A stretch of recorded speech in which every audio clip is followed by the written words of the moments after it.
Let's talk more about what happened at Crawford International now, bringing in diversity practitioner and political analyst Asanda Ngoasheng. Asanda, very good evening to you. Welcome to the program. So you have worked in schools around issues of race and diversity. Is there any context in which, in South Africa, an 80-year-old white woman would be in a classroom with what appear to be predominantly black children, if that video is something to go on, where that would be acceptable, where there would be a reasonable explanation for her writing on the board both the N and the K word? I can't think of any situation where somebody would be doing that, unless perhaps at best maybe they're teaching about history and they're teaching about words that were used as racial slurs. But in the context that it seems to have come through, and considering the fact that the allegations that she did say that the students hadn't experienced apartheid and then proceeded to write the racial slurs. And so that particular context, as seen in the videos that have been circulating, that doesn't seem to me like a situation where there is a context for those words. And I think that, these things continue to happen because nothing happens to teachers who are racist. Nothing happens to schools who harbor racist teachers. And nothing happens to schools who continue to do nothing about getting training on diversity to their students and for their teachers. And all that happens is that children, particularly black children or people of color in general, continue to be psychologically harmed by these racist incidents, and their regularity, unfortunately, is increasing rather than decreasing. And are you suggesting then, Asanda, that the firing of the teacher in question was not enough, and that more perhaps should be done as far as the school is concerned, maybe to punish or sanction the school itself? Well, I think, first of all, the decision, they say that she was a substitute teacher who happens to be 82 years old, which means that this is a person who at the turn of democracy would have been in their 50s and would have been at the end of their career. And so the chances of them having received any kind of diversity training before they retired are slim to none. And so to bring somebody who comes from such a context without first checking and ensuring that at the very least they understand the diverse context that exists in schools now, particularly that school and that class, which seems to have quite a lot of children of color. And I think, it's also this thing where schools don't think that doing a check on understanding of diversity, don't think that there should be briefings before teachers are brought into schools to make sure that they understand that we are a diverse country and that racism will not be tolerated in any way, shape, or form. And when you say, for example, that there needs to be training around issues of race, diversity at school level, in this lesson, one of the reports I saw in the week was that this was not even a history lesson, for example, where you could say perhaps they were going through the sort of language that was used at a particular time of segregation, but the report suggested it was in fact an English class.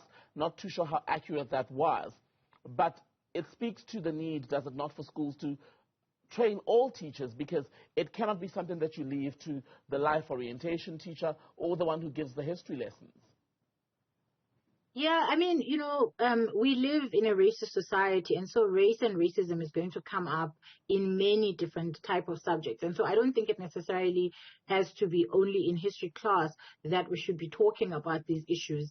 But I think, from the reports that are coming, it doesn't sound like, as I said, there is a context. And I think that, schools have become very irresponsible in that they are not doing the work of ensuring that every single teacher in their school has undergone at least some kind of diversity training. Because remember that even in terms of labor law, you cannot fire somebody for an offense that you have not trained them to ensure that they are safeguarded against. And so even this, you can't even really fire a substitute teacher essentially because they were never your employee in the first place.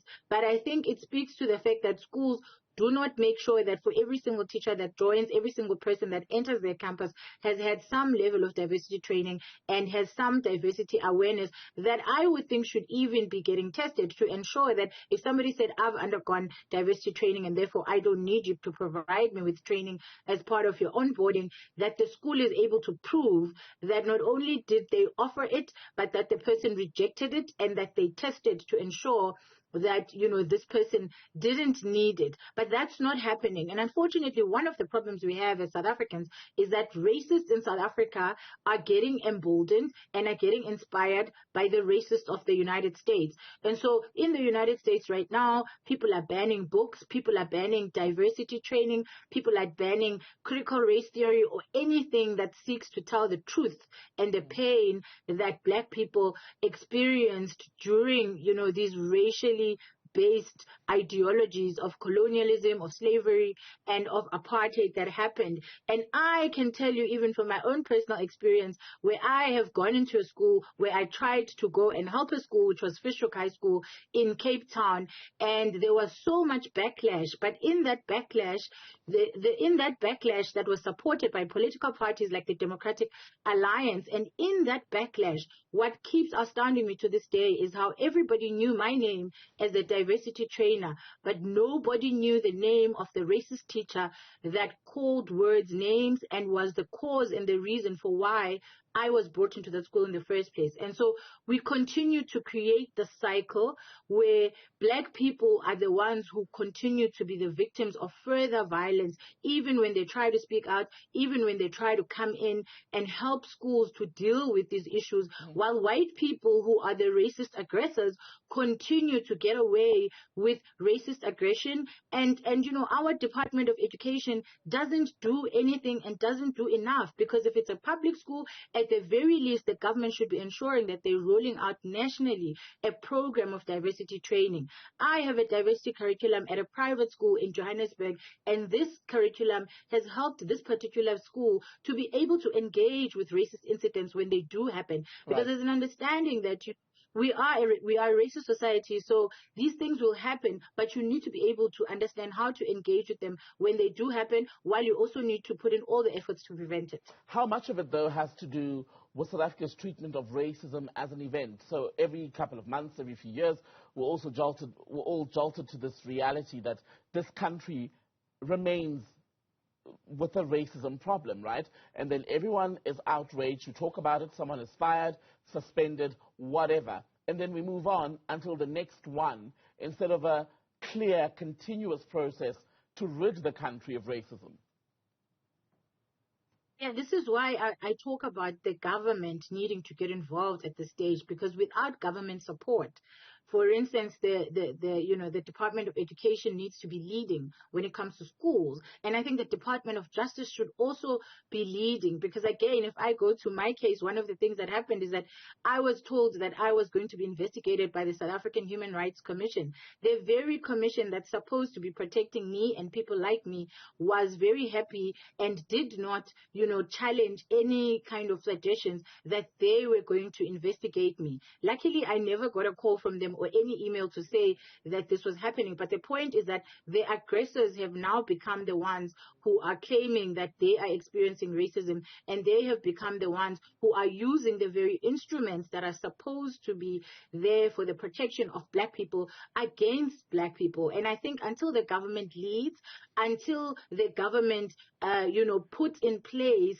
very specific policies, very specific interventions at a school level, at a judicial level, and at a society-wide level, so that first of all, we shouldn't even be debating about who can and can't be racist, for instance. It should be a clear thing. It should be a known thing that only white people can be racist, because Black people don't have the institutional power that is required for them to implement racism, in the same way that only straight people can be homophobic, because, because people who are members of the LGBTQ community do not have the institutional power that cis-het people have.